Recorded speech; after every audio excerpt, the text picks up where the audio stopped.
আজকে আমি পুরনো দিনের মতো মাটির হাঁড়ি মাটির উনুনে রান্না বান্না করব। আর এই মাটির হাঁড়িতে রান্নার যেমন টেস্টও হয় তেমন কিন্তু অনেক উপকারিতাও রয়েছে, অনেক গুণাগুণ রয়েছে।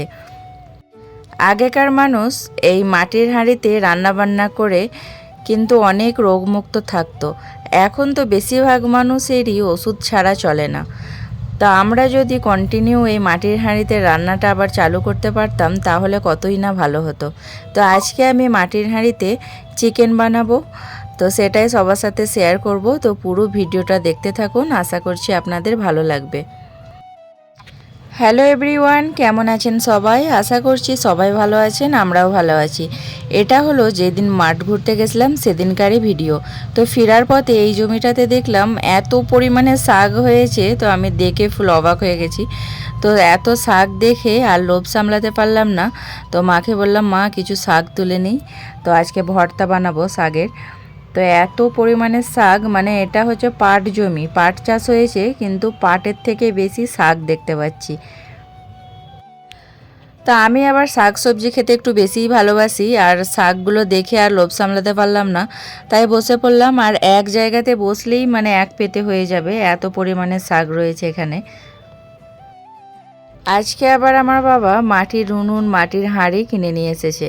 তো মানে মনে মনে ভাবছি কিছু তো বানাতে হবে, তো ভাবলাম এই শাকটা তুলছি, শাকটাও মাটির হাঁড়িতেই বানাবো। তো ভাবছি একটু সেদ্ধ করে নেব, সেদ্ধ করে তারপরে একটু ভর্তা মতো করব। আর ভর্তা খেতে খুবই ভালো লাগে। আর এখন খালি দেখুন কতটাই না সুন্দর লাগছে দেখতে, একেবারে সবুজ হয়ে আছে। আর আমার না এই মাঠ থেকে শাক তুলতে খুব ভালো লাগে, মানে বিকেলের টাইমে একটু জমি টাটকা শাক তুলে রান্নার সে যে কি মানে ভালো লাগা, সেটা বলে বোঝানো যাবে না। তো গ্রামে বড় হয়েছি ছোট থেকে, এই সবগুলো আমার বেশ ভালোই লাগে। তো এই নানান রকমের শাকের সাথে যদি আবার দুটো লাউ পাতাও কুচিয়ে দেওয়া হয় তাহলেও কিন্তু বেশ ভালো লাগে। আর মানে গ্রামের বাড়িতে সব কিছুরই জোগাড় রয়েছে। তো এখনই মানে শাকটা তুলে যেতে যেতেই দেখলাম একটা লাউ গাছ আছে, সেখান থেকে দুটো পাতাও তুলে নিয়েছিলাম। তো দেখুন কত অল্প সময়ের মধ্যে এক পেতে শাকও হয়ে গেল, কথা বলতে বলতে শাক তোলাও হয়ে গেল। এবার বাড়ির দিকে গিয়ে দেখা যাক কি বানানো যায়। মাঠ ঘোরা হয়ে গেল। এই যা বাবা, সৌন্দর্য কাকে বলে, কত সুন্দর লাগছে সব। বৃষ্টিটা হয়ে আরও ভালো লাগছে, একবারে গাছগুলো মনে হচ্ছে সব চান করানো হয়ে গেছে, এত সুন্দর লাগছে। হ্যাঁ, দুটো লাউ পাতা তুলে নাও, বেশি তুলবে না, কটা পাতাই নেবে শুধু। দেখো সব কিছু জোগাড় আছে। ওমা দেখো এও এসেছে, আর তুলো নাও, হয়ে যাবে।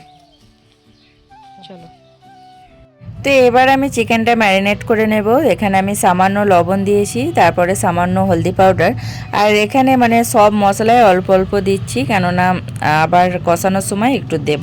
তো এখানে আবার হাফ চা চামচ লঙ্কা গুঁড়ো, হাফ চা চামচ জিরে গুঁড়ো, আর সামান্য আদা রসুনের পেস্ট দিয়ে এটা আমি একটু মাখিয়ে রেখে দেবো। এরকমভাবে মাখিয়ে রাখলে না চিকেনটা খেতে খুব ভালো লাগে। এখানে আমি 20 মিনিট মতো রেস্টে রেখে দিয়েছিলাম। তো এবার এই যে মাটির উনুন নিয়ে বসে পড়েছি, আর এগুলো পাকাটি দিয়ে রান্না করতে বেশ ভালো লাগে। এগুলো সে পাট গাছ থেকে যে এগুলো হয় আর কি। আর মাটির উনুনটা খুব সুন্দর হয়েছে, প্রথমবারই মাটির উনুনটা রান্না করা হচ্ছে। আর এখানে এই যে কাঁঠাল গাছটার নিচে বানাচ্ছি, আর এখানে না এইটা আমাদের আগে কলপার ছিল, তো এখানটায় রান্নাটা করছি। মানে হঠাৎ করে ইচ্ছা হলো আর কি, মানে মাঠে যাওয়ার আগেই মাকে বলছিলাম যে তাহলে মাটির হাঁড়িটা আছে যেহেতু কিছু বানানো যাক। তো ফ্রিজে অল্পই চিকেন ছিল, সেইটাই বানাবো।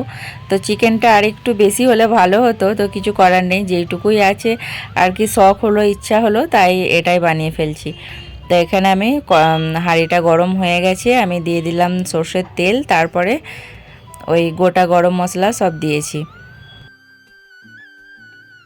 তো এরপর তেলটা গরম হয়ে যাওয়ার পর আমি কুচি করে রাখা পেঁয়াজটাও দিয়ে দিলাম। আর মাটির হাঁড়িতে তেলটা একটু কমই লাগে। তো পেঁয়াজটা হয়ে এলে ওই ম্যারিনেট করা চিকেনটা এবার দিয়ে দেব। এই যে পেঁয়াজটা হয়েই এসেছে বেশ ভাজা ভাজা, তারপর ওই চিকেনটা দিয়ে দিলাম। তো মাংসটা যেহেতু আগে থাকতে মশলা দিয়ে ম্যারিনেট করাই ছিল, তার জন্য ওই তেলে দেওয়ার পর ভালো করে একটু আমি কষিয়ে নেব। তারপরে আর সামান্য একটু মশলা লাগবে, কেননা আমি যখন ম্যারিনেট করেছিলাম খুবই অল্প পরিমাণের মশলা দিয়েছিলাম। তো রান্নাটা আমি বানাচ্ছি বিকেলের টাইমে। ওই মাঠ ঘুরতে গেছিলাম, মাঠ থেকে ঘুরে এসে বিকেলের টাইমে রান্নাটা করছি। আর মা আমাকে বলছিল যে চিকেন অল্প আছে, কালকে তোকে মটন এনে দেবো, মটন মাটির হাঁড়িতে বানালে খুব ভালো লাগে। তো আমার আর ওয়েট হলো না, তো বানিয়ে ফেললাম, আর বেশ ভালো হয়েছিল কিন্তু রান্নাটা। তো আমি এখানে এবার সব মশলা দিয়ে দিলাম, আর সামান্য আদা রসুনের পেস্ট, তারপরে লবণ, হলুদ, লঙ্কা গুঁড়ো, জিরে গুঁড়ো সব দিয়ে ভালো করে এবার কষিয়ে নেব।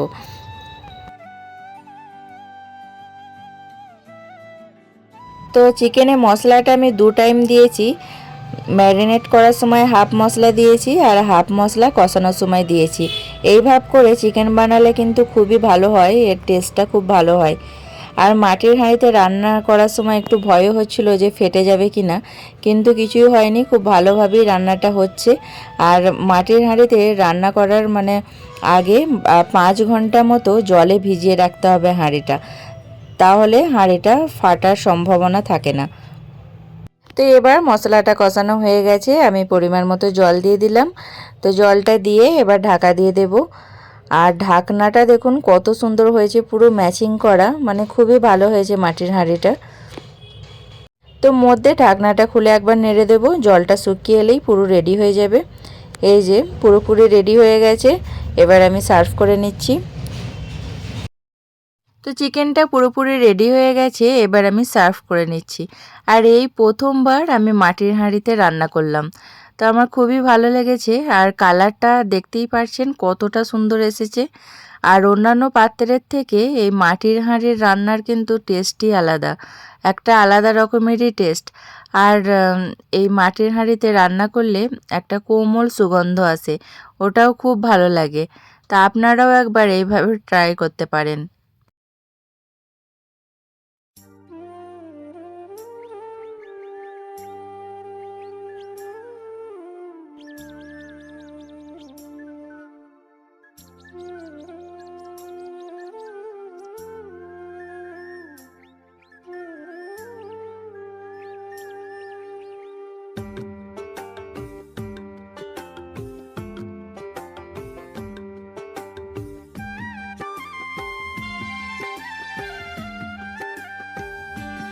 তো এবার রাত্রিরের খাবার নিয়ে বসে পড়েছি।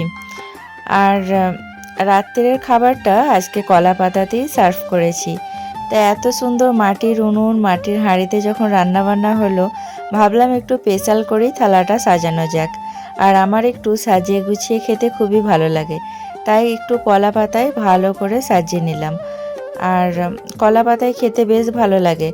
আমরা যেখানে থাকি কর্ণাটকে, তো কর্ণাটকে না যেখানেই মানে কোনো অনুষ্ঠান হোক কিংবা কোনো বিয়েবাড়ির অনুষ্ঠান হোক, সবেতেই এই কলা পাতাতে খাবার সার্ভ করে। আর এই ব্যাপারটা আমার খুব ভালো লাগে। পুরো একটা কলা পাতায় কত রকমের সব খাবার থাকে, আর কলা পাতাটা পুরো ভরে যায়, বেশ ভালো লাগে দেখতে।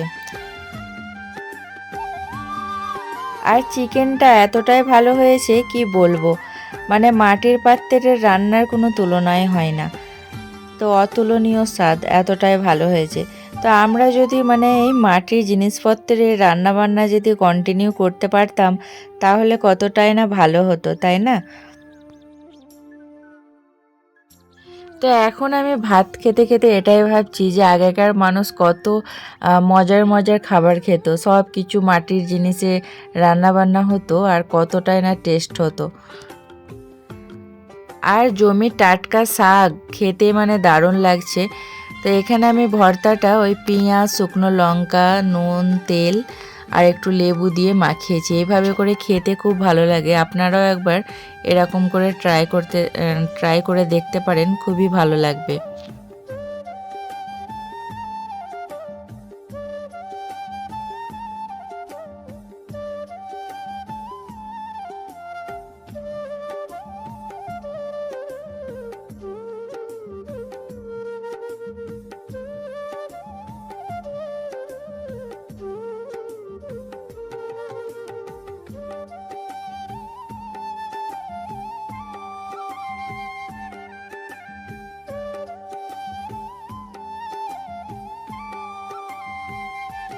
তো আজকের ভিডিওটা আপনাদের কেমন লেগেছে আমাকে জানাবেন। আর ভিডিওটা ভালো লাগলে একটা লাইক করে দেবেন, চ্যানেলটা সাবস্ক্রাইব করবেন, পাশে বেল আইকনটি প্রেস করবেন যাতে ভিডিও দিলেই সবার আগে নোটিফিকেশন পেয়ে যান। তো সবাই ভালো থাকবেন, সুস্থ থাকবেন, আনন্দের সাথে থাকবেন। আবার দেখা হবে একটা নতুন ভিডিওর সাথে। ততক্ষণের জন্য সকলকে বাই বাই।